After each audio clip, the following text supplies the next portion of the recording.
Hello, everybody. I got so much positive feedback this week about the podcast. I want to thank you for letting me know that you enjoy this. So I'm going to keep it up, and I have some new ideas on how to make this even more interesting. But right now, I just spent 2.5 days in Europe, right in the middle of the Ukraine situation and all the changes going on in the U.S., and talked to many Europeans about not only all the things going on in HR and AI and L&D and so forth, but their feelings about the U.S. political situation. And so what I want to not talk about is politics, but I want to talk about what I have learned from this process, which is frankly somewhat frightening for those of us that are Americans.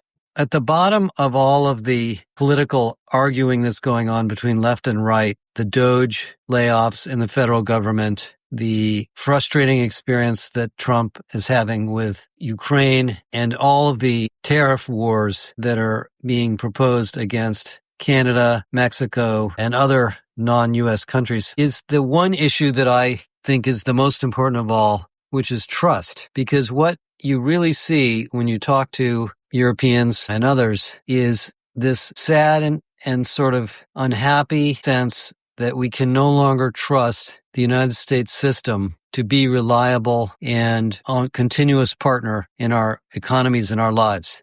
Now, you can say that's trust in the U.S. system, trust in the president, trust in the Supreme Court, trust in the legislature. I mean, we have many pieces to our system that are untrustworthy from the external perspective. And if you read the Edelman Trust Barometer, you can see that the Supreme Court, the legislature, local government, NGOs, and the press are all suffering from very low levels of trust.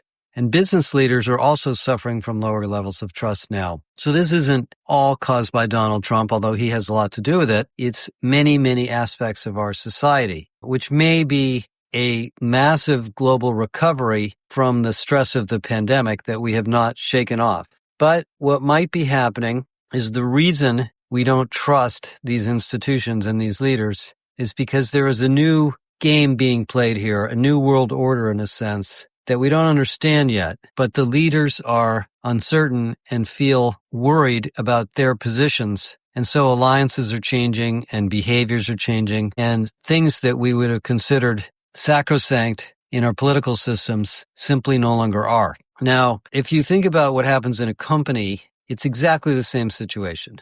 Every pressure that we now feel in the economy and the political systems is similar to pressures that go on inside of organizations. Competition, regulatory change, economic change, customer tastes, new technologies, workforce challenges, regulations. These are external factors that affect our company's abilities to succeed, and we don't affect them. We have to live with them. In fact, we have to adapt to them. This is why business is so challenging, is because there are dozens and dozens of things that can interrupt your success at any point in time, and you have to kind of stay ahead of them. And organizationally, for all of us in HR, we have to find a way to get the people in the company at all levels to move in the same direction that we think we want the whole company to go. And that means every job, every role, first line all the way up to senior level, have to be aligned and trained and skilled and working in the right direction so that we can move the company in the direction it needs to go. And it may change regularly now. I mean, I spent a lot of time with Philips, for example, which is one of the royal companies in the Netherlands, a very, very highly esteemed company that's had, quite a bit of transitional difficulties moving into the healthcare equipment business. And their culture is very, very strong, but the transformation into healthcare, as I talked to with a lot of the HR leaders, is very difficult from lighting and other industrial products for a lot of reasons, not just the technology, but also the level of regulation and the level of quality needed. So if you don't have a sense of trust in your company and your team and your leadership, these things don't go well. And unfortunately, because of the nature of leadership and sometimes the personality of leaders and the pressure on leaders and the psychology of leadership, leaders are not always honest. The latest version of the Edelman Trust Barometer surprisingly found that more than 2/3 of workers do not trust the CEOs of their own companies to tell the truth. That is a really sad trend to me. I hope it turns around, because what it means is that the people in the company who we either lead or direct or support may not really do or believe what the CEO says. So how do you lead and transform and grow your company when people don't believe you're telling the truth? Now, in politics, it's become fairly normalized to not tell the truth, unfortunately. And so we have all sorts of fact-checking and press and media and other people to try to sort out the truth. Inside of a company, there's nothing like this. The information that comes from the CFO's office or the CEO's or others is what it is. There's no fact-checking and press to validate it. So any loss of trust that you have as a leader is going to really have negative effects. And because employees are working at the company and putting their livelihood into the hands of their managers and their organizations, they may or may not tell you how they feel about some strategy or initiative that they don't support or believe in, because it might hurt them. Now, some people do speak up, and some companies are very good at that, but some companies are not. But that's how situations like Boeing tend to happen. I mean, a lot of people, I'm sure, knew what was going on at Boeing, but they couldn't get their voice into the right ears. So let's talk about trust. I've thought about this a lot over the years. I've written about it. I've read lots of books on it and talked to lots of people about it. Trust essentially comes down to three things. It's not as complicated as it seems. Number one is, are you truthful and authentic? We all have very good sixth senses about other people. We usually can tell when someone is lying or exaggerating or faking it.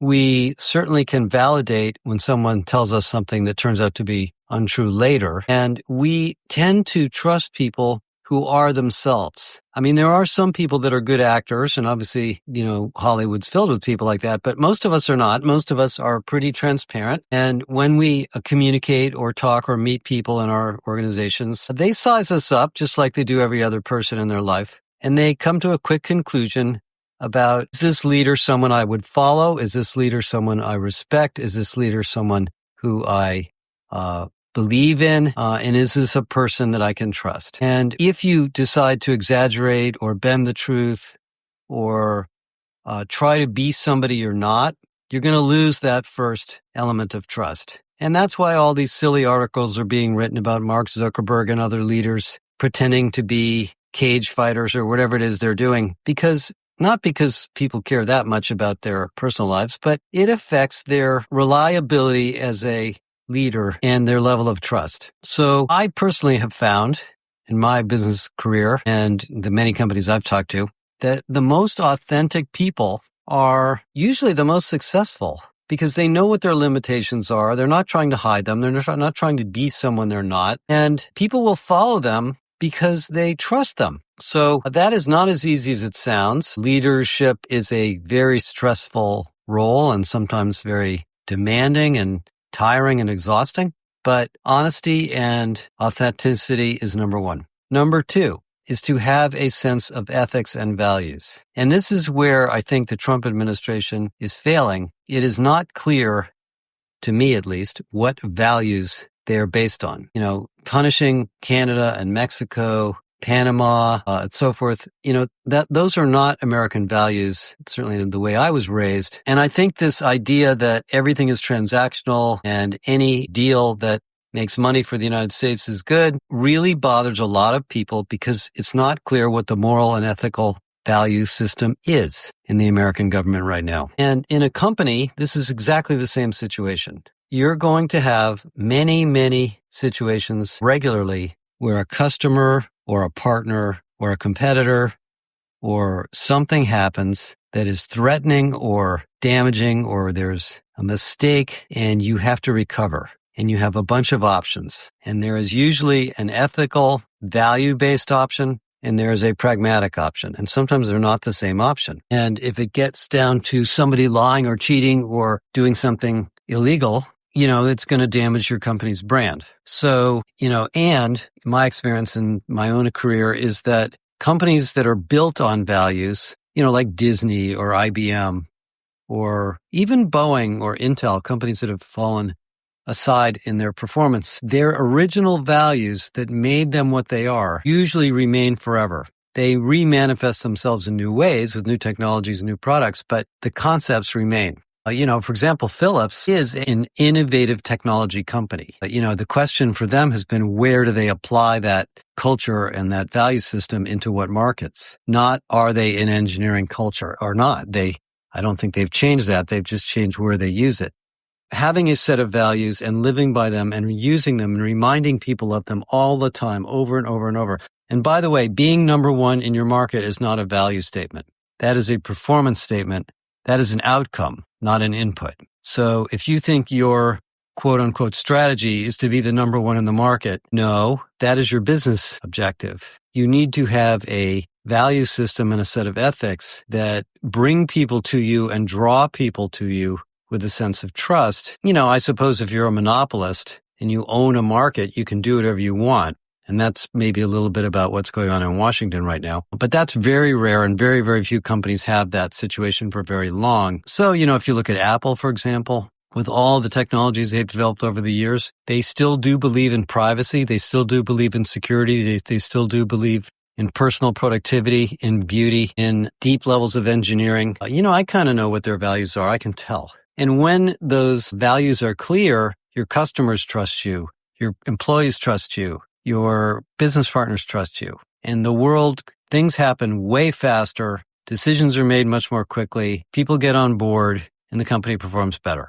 Okay, the third aspect to trust is something that's a little bit different, but I think it's something that you'll probably agree with me on, and that is listening. We tend to trust people that care and pay attention to us. An autocrat, a dictator, an arrogant CEO is not somebody we feel close to necessarily, and probably not someone we trust because we don't believe that they're paying attention to our needs. And I think one of the things that creates trust is an awareness and a knowledge that the person that we're working with pays attention to what's going on around them and that they are making decisions in a holistic way with good information. If they become dogmatic, if they'd stop listening, if they believe they know the answer to every question, and they're not allowing other people to participate in that, we tend to not trust them. Maybe they're right. Maybe Elon Musk is right about many of the things he's doing, but because he's so dogmatic about certain things, I think a lot of people are fed up.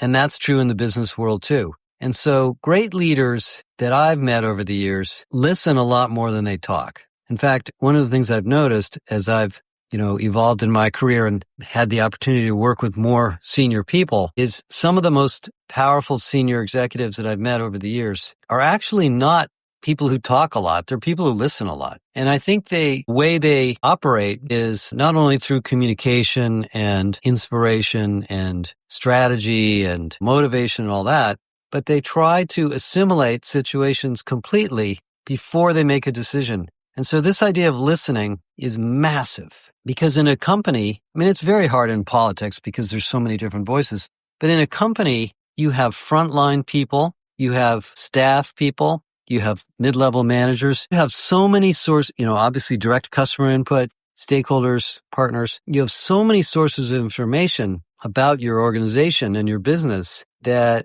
if you do a good job as a leader in listening to that information, which is hard because nobody has enough time to listen all day, you're going to end up being a very highly respected, trusted leader in your company and people will follow you. And when you make mistakes, which happens, of course, because you're listening, because you're ethical, because you're authentic, you're probably going to, deal with them openly and just fix them and not turn them into weaknesses. And, the more I listen to what's going on in Washington and all the podcasts and all the Twitter feeds and all the videos and all this arguments about the speech in Congress and on and on and on, the more I realize that this whole concept of trust has just been really damaged in the United States.